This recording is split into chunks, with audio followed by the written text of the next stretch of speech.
This is Geometry, Chapter 1, Day 1.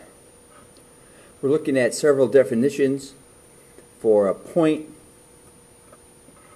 We label a point with a capital letter. Has to be a capital letter. We can use words to say point A or a physical dot with an A. An example is a point on a map. A line is a connected straight path. What it would look like is having at least two dots, 2 points. We have arrows because it goes on forever in both directions, and often it's labeled with 2 points. It can also be labeled with a small cursive letter. That would represent an L here for line. It can be an A, an M, an N, any letter imaginable. It's a cursive letter, would represent the line, or 2 letters, and we would say AB with the arrow over it. And an example you might say would be a road. A plane has 2 dimensions.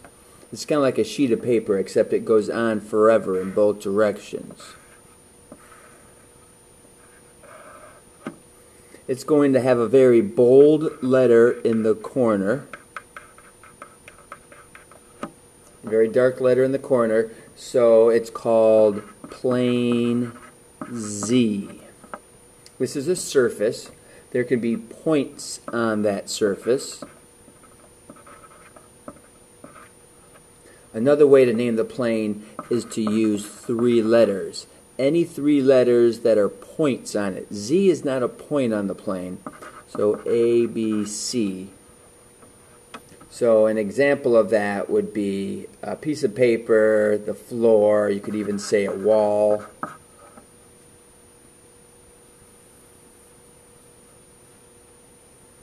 These are called undefined terms. They don't have any thickness, they don't have any length.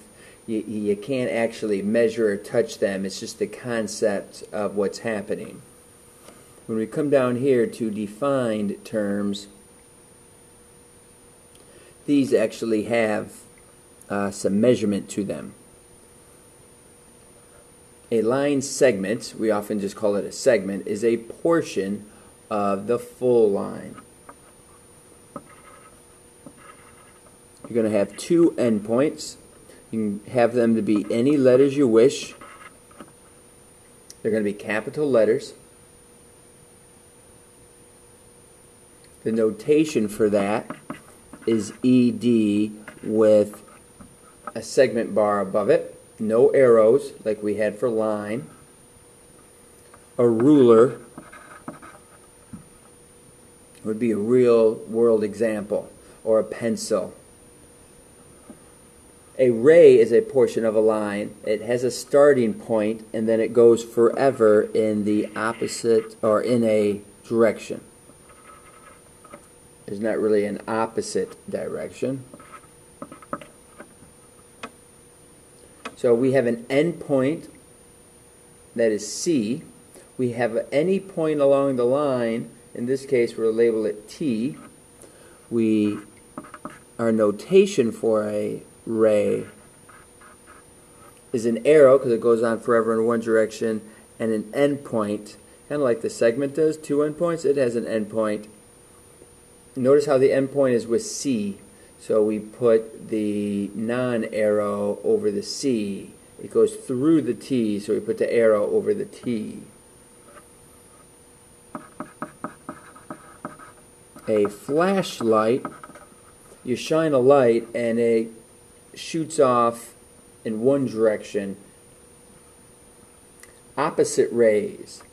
Opposite rays are 2 rays that go in complete opposite directions.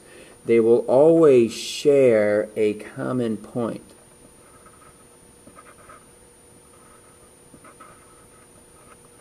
So in this case, we might say that we have DW and DP. Remember, you need the endpoint. So opposite rays have to share an endpoint and go in opposite directions. So that's why it's DW and DP. Opposite rays form a line. So a real world situation again could be a road. Endpoints. An endpoint is a point at either end of a line.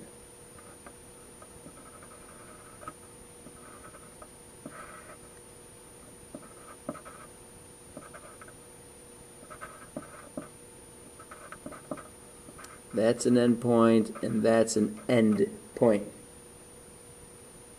We don't really have notation for that. Whenever we talk about the points, we label that with a capital letter. Collinear points. Collinear points are any points on the same line. 2 points are always on the same line. So the only type of points that are somewhat interesting are the ones that are 3 or more points. They could be considered collinear. Points A, B, and C are collinear.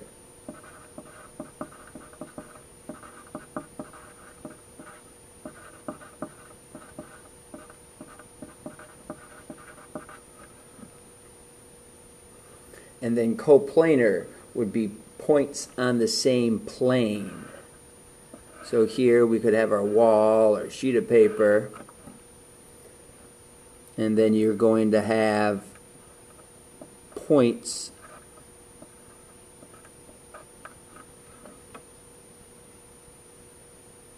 that are all on that same plane. 3 points are always on the same plane. 3 points will always be stable.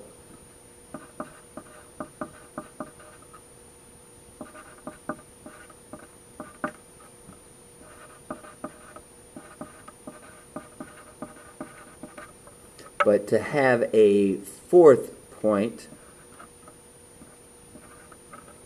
now they are coplanar. 3 points can always represent a plane. That's why we named our plane earlier with 3 points. 4 points are interesting. That's if your table wobbles, if your desk wobbles, then they are not coplanar. The endpoints of your legs are not coplanar. They're not on the same plane. On the second page, we're going to use the diagrams and label some of our information. Give another name for plane Z. So Z is your capital letter. It's bolded in the corner. We have to use 3 points. You got to be sure that the 3 points are non-collinear.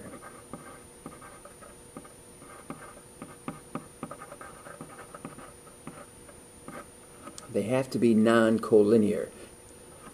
So we could say plane LM. Remember, any 2 points will always make a line, but we could make a 3rd point that is not on that same line. P. That could be another name for the plane. Name 3 points that are collinear. What are 3 points that are on the same line?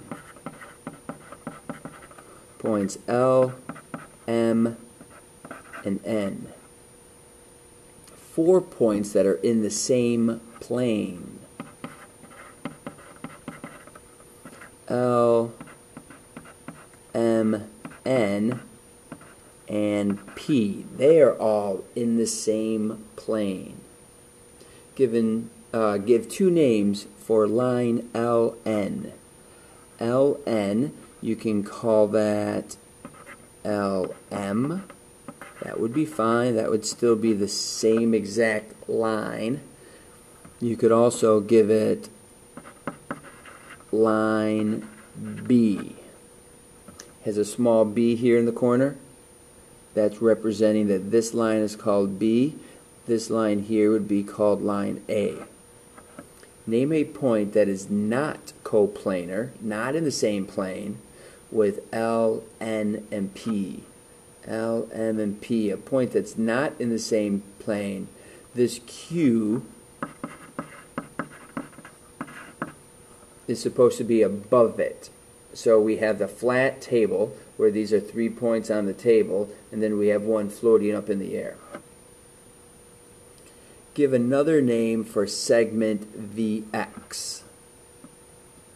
Another name for a segment, really it's not a different name, but you could get away with, that's the only other way that you can label a segment. There's only 2 ways, VX and XV, or whichever 2 letters you're using. Name all rays with endpoints of W.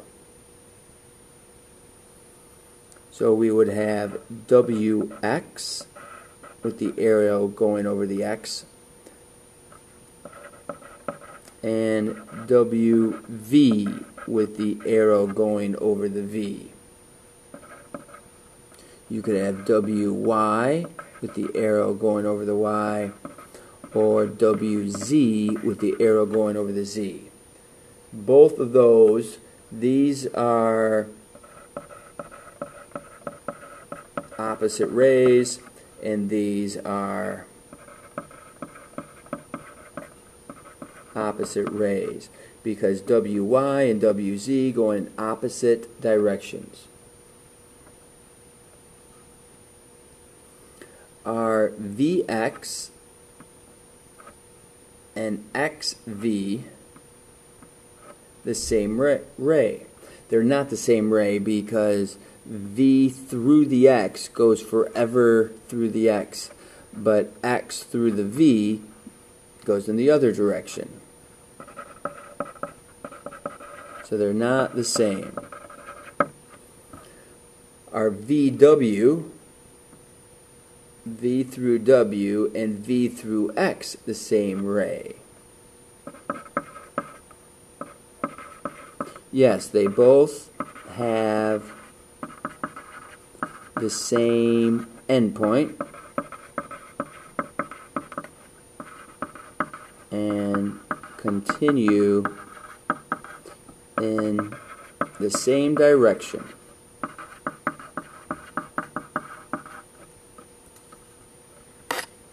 Okay, last set of questions.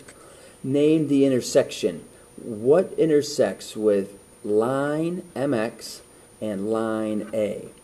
MX, M to X, and it's a line, so it goes forever up and down. Line A, that's a single letter here, so that would be point M. Point M is where these 2 intersect. Name the intersection of plane C. Here's your capital letter for plane C, and plane D. So you have the gray plane and you have the white plane. The dottedness tells you that it's behind the other plane. So it would be line A.